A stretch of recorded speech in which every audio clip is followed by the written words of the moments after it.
3 साल हो चुके थे बेटे को अपना घर छोड़कर विदेश में बसे हुए। इन 3 सालों में बूढ़ी माँ और ज़्यादा बूढ़ी हो गई थी। 75 वर्ष की उम्र में सुलोचना देवी की याददाश्त काफ़ी कमज़ोर होती जा रही थी।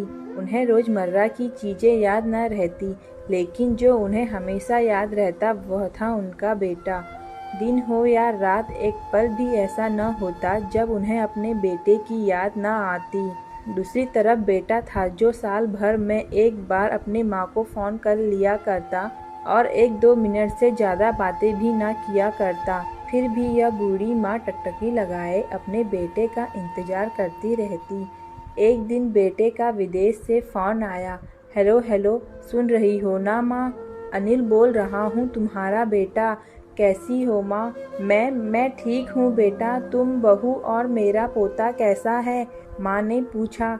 सब अच्छे हैं माँ, मैं अगले हफ्ते गांव आ रहा हूँ माँ तुम्हें लेने। अब हम सब साथ में ही लंदन में रहेंगे माँ। तुम्हारी बहू कह रही थी माँ को यहाँ पर लेकर आओ, बेचारी अकेली वहाँ परेशान होती होंगी। बेटे ने कहा। माँ की बूढ़ी सूखी आंखें आंसुओं से भीग गई। उसके कमजोर शरीर के नस नस में खुशी की लहर दौड़ गई।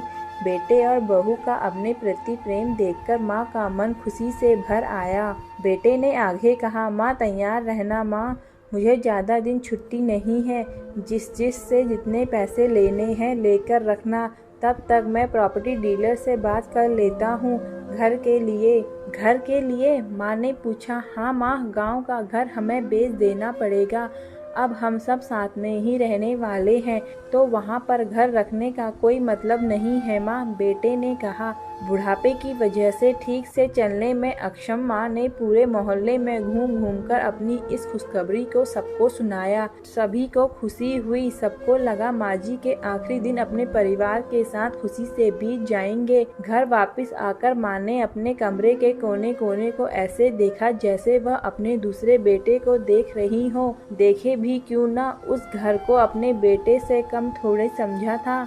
अपने पति के साथ 40 साल यहीं तो बिताए थे, लेकिन अब मजबूर थी बुढ़ापे के आखिरी साल बेटे और बहू के साथ बिताना चाहती थी। दिल पर पत्थर रखकर घर बेचने के लिए माँ तैयार हो गई। आनन फानन में बेटे ने घर को आधे दामों पर बेच दिया। माँ ने ज़्यादा नहीं, लेकिन जिन चीज़ों से दिल लगा था उन चीज़ों को समेटा और बेटे के साथ टैक्सी में बैठकर एयरपोर्ट के लिए चली गई। एयरपोर्ट पर आकर बेटे ने माँ से कहा, माँ तुम यहाँ पर बेंच पर बैठो, मैं सामान और बोर्डिंग पास की जांच कराकर आता हूँ।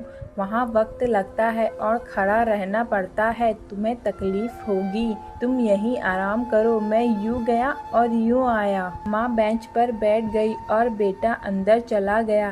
काफी समय हो गया बेटा वापस नहीं लौटा। माँ सोचने लगी ज्यादा भीड़ होगी इसलिए देर लग रही होगी। अंधेरा होने को आया, अब तो लोगों की चहलकदमी भी कम होने लगी। माँ को अब चिंता होने लगी। एक कर्मचारी ने आकर पूछा, किससे मिलना है माँ जी आपको? यहाँ पर क्यों बैठी हैं? डरती हुई आवाज में सुलोचना देवी बोली, मेरा बेटा अंदर सामान की जांच कराने गया है, लंदन जा रहे हैं हम।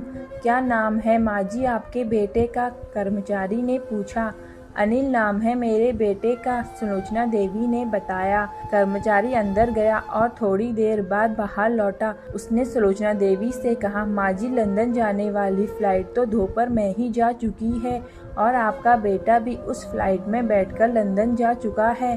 अब आपके यहाँ बैठने का कोई मतलब नहीं है, आप भी अपने घर चली जाइए। क्या जा चुका है और मैं घर जाऊँ? घर? माँ की आंखों से आंसू के सैलाब उठने लगे। जैसे तैसे माँ घर पहुँची, जो अब उसका था ही नहीं, बिक चुका था। वो वही बरामदे में तुलसी के पास सो गई। घर के नए मालिक को उस पर दया आई तो एक कमरा किराए से उसको दे दिया। पेंशन के पैसों से खाना और किराए का बंदोबस्त तो हो जाता था। दिन बीतने लगे। कुछ दिनों बाद घर के नए मालिक ने सुलोचना देवी से कहा, माँ जी आप अपने रिश्तेदारों के यहाँ जाकर क्यों नहीं रहती हैं? इस उम्र में आपके लिए वही अच्छा होगा।